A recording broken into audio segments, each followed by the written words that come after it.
Fridge में केले का इस्तेमाल करते ही बिजली का बिल हो जाएगा आधा। और साथ ही साथ कुछ ऐसे टिप्स एंड ट्रिक्स हैं जिनको यूज़ करके हम अपनी डेली लाइफ को काफ़ी ज़्यादा आसान बना सकते हैं और साथ ही साथ पैसे की भी बचत कर सकते हैं।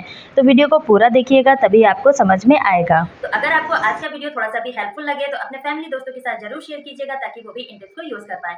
और चैनल पे न्यू हो तो सब्सक्राइब भी कर दीजिएगा। तो चलिए आज का वीडियो शुरू करते हैं। आज का मेरा पहला टिप है केला के छिलके को लेकर। जब भी हम केला खाते हैं उसके बाद इसके छिलके को हम फेंक दिया करते हैं।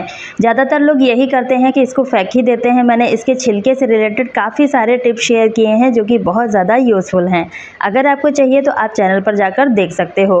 तो यहाँ पर देखिए मैंने एक केले के छिलके को ले लिया है और इसकी जो स्ट्रिप है ना इनको हमें फैला देना है इस तरह से। तो जब भी आप केले के छिलके का यूज़ करें आप इसी तरह से करें और इस पर हमें नमक डालना है जो कि हम खाने में इस्तेमाल करते हैं। पूरे ही छिलके पे हमें थोड़ा थोड़ा सा नमक डाल देना है और अच्छे से इसको फैला देना है। उसके बाद हम इसको यूज़ कहाँ पर और किस लिए करेंगे वो भी मैं आपको बताऊंगी। वीडियो में बने रहिएगा तभी आपको समझ में आएगा। तो फ्रेंड्स होता क्या है कि गर्मियों के दिनों में हम फ्रिज का ज़्यादा इस्तेमाल करते हैं और इसको हाई टेम्परेचर पे रखते हैं, जिसकी वजह से आपने देखा होगा कि फ्रीजर में आइस बहुत जल्दी से जमने लगती है।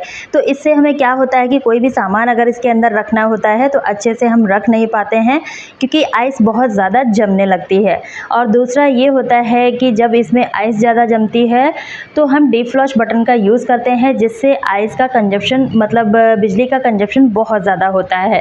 तो आप क्या कीजिए कि इस छिलके का इस्तेमाल करके इस आइस को हम जमने ही नहीं देंगे तो ये बिजली का बिल जो है ज़्यादा नहीं खींचेगा। क्योंकि डीप फ्लॉश बटन का यूज़ करते हैं ना उसके बाद ये बिल्कुल नॉर्मल टेम्परेचर पे आ जाता है हमारा फ्रिज और उसके बाद ये डबल बिजली को खींचता है जिससे कि हमारा बिजली का बिल बहुत ज़्यादा आता है। तो इस तरह से आप टाइम टू टाइम केले के छिलके का और नमक का इस्तेमाल करते रहेंगे तो इसमें आइस जमेगा नहीं और हमें डीप फ्लॉश बटन का यूज़ भी नहीं करना पड़ेगा। तो है ना फ्रेंड्स, बहुत ही कमाल का आइडिया। इस तरह से हम केले के छिलके को तो फेंक ही दिया करते हैं तो क्यों ना इस तरह से यूज़ कर लें। उम्मीद करती हूँ टिप आपको पसंद आया होगा। अगला टिप है हमारा ब्यूटी से रिलेटेड। तो इसके लिए देखिए हमें लेना है चीनी। तो यहाँ पर मैंने 2 चम्मच के करीब चीनी ले लिया है और उसके बाद हमें लेना है 1 नींबू का रस। इसमें हम और भी चीज़ें यूज़ करेंगे जो कि हम स्टेप बाय स्टेप देखेंगे, तो वीडियो को ध्यान से देखिएगा तभी आपको समझ में आएगा। तो जो नींबू हमने लिया है ना इसका हमें रस निकालना है। तो इस चीनी को हमें एक पैन में डाल देना है क्योंकि इसको हमें मेल्ट ही करना है। तो इस नींबू का रस देखिए हमें निकाल लेना है और इसके जो बीज वगैरह है ना उनका हमें यहाँ पर यूज़ नहीं करना है, उनको हमें साइड में निकाल देना है। अब हम यहाँ पर कुछ भी एक्स्ट्रा में ऐड नहीं करेंगे, सिर्फ नींबू का रस और चीनी का ही यूज़ करेंगे। बाकी चीज़ें हम आगे यूज़ करेंगे। तो ये हमारा बहुत बढ़िया सा एक पैक बन के रेडी हो जाता है। इसका जो है ना मार्केट में अगर आप लेने जाएंगे तो काफ़ी ज़्यादा ये महंगा मिलता है मास्क। तो हम इसको घर पर ही बिल्कुल फ्री में बना सकते हैं घर पर रखी हुई चीज़ों से। तो इस तरह से देखिए नींबू का रस हमने निकाल लिया है और इसको हमें इसी चीनी में ऐड कर देना है। अब अच्छे से मिक्स करने के बाद इसको हमें मेल्ट करना है। तो मेल्ट करने के लिए हम क्या करेंगे, इसको हम गैस पे चढ़ा देंगे। बिल्कुल लो फ्लेम पे हमें रखना है, हाई फ्लेम पे हमें बिल्कुल भी नहीं रखना है। और इस तरह से देखिए इसको हमें चलाते रहना है और चीनी जब अच्छे से मेल्ट हो जाए ना तभी आपको गैस की फ्लेम ऑफ करके इसको साइड में कर लेना है। थोड़ा टाइम लगता है लेकिन अच्छे से मेल्ट हो जाता है। अब देखिए यहाँ पर चीनी जो है बढ़िया से मेल्ट हो चुका है। अगर आपको लगता है कि ये थोड़ा सा मिक्सचर गाढ़ा हो रहा है तो उसके लिए भी एक सोल्यूशन है जो कि मैं आपको आगे बताऊंगी। तो इसको हमें देखिए एक बाउल में ट्रांसफ़र कर लेना है। जिस भी बाउल का इस्तेमाल करें साफ़ सुथरा होना चाहिए, इतना हमें ध्यान देना है। सारे ही मिक्सचर को हमें बाउल में निकाल लेना है और उसके बाद देखिए हमें क्या करना है, इसमें हमें डालना है कॉफ़ी पाउडर। तो इसकी कंसिस्टेंसी हमें इसी तरह से चाहिए। अगर आपको लगता है कि ये ज़्यादा थिक हो रहा है तो आप इसमें गुलाब जल को भी ऐड कर सकते हैं। तो यहाँ पर देखिए मैंने एक छोटा पाउच कॉफ़ी का ऐड कर दिया है और इसको हमें अच्छे से मिक्स कर देना है। कॉफ़ी जो है बहुत अच्छे से क्लीनिंग का काम करता है।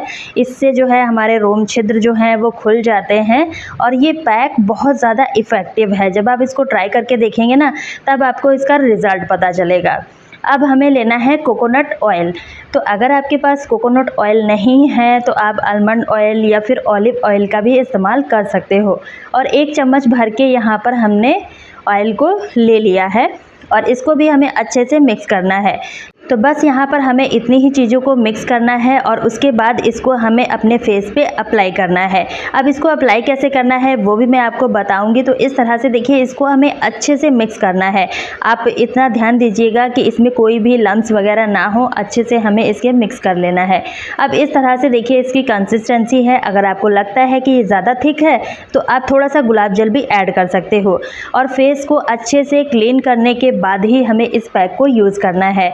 तो इतना ध्यान दीजिएगा कि कोई भी मेकअप वगैरह हमारे फेस पे नहीं होना चाहिए।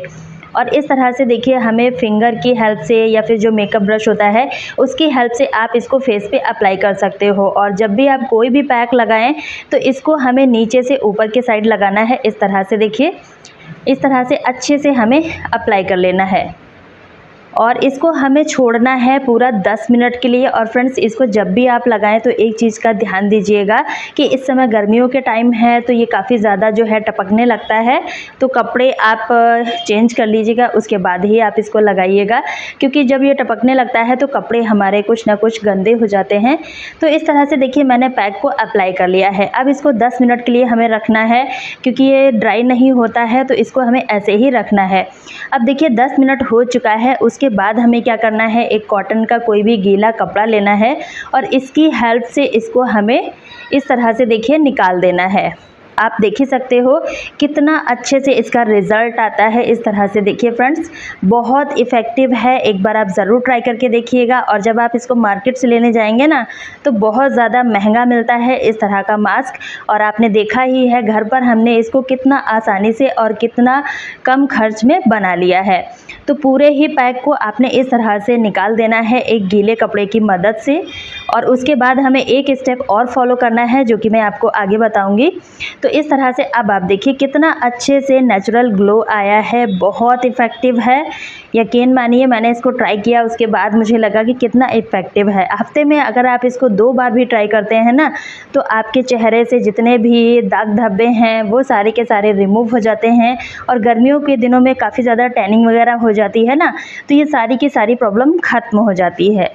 अब अच्छे से अप्लाई करने के बाद आपको गुलाब जल लेना है और इसको अपने फेस पे लगा लेना है। इससे क्या होता है कि कभी कभी रैशेज़ वगैरह आ जाते हैं ना, तो वो सारी प्रॉब्लम इससे ख़त्म हो जाती है। और थोड़ा सा इसको हमें इस तरह से देखिए थपथपा देना है ताकि ब्लड सर्कुलेशन अच्छे से तेज़ हो जाता है और अच्छे से एक नेचुरल ग्लो आता है।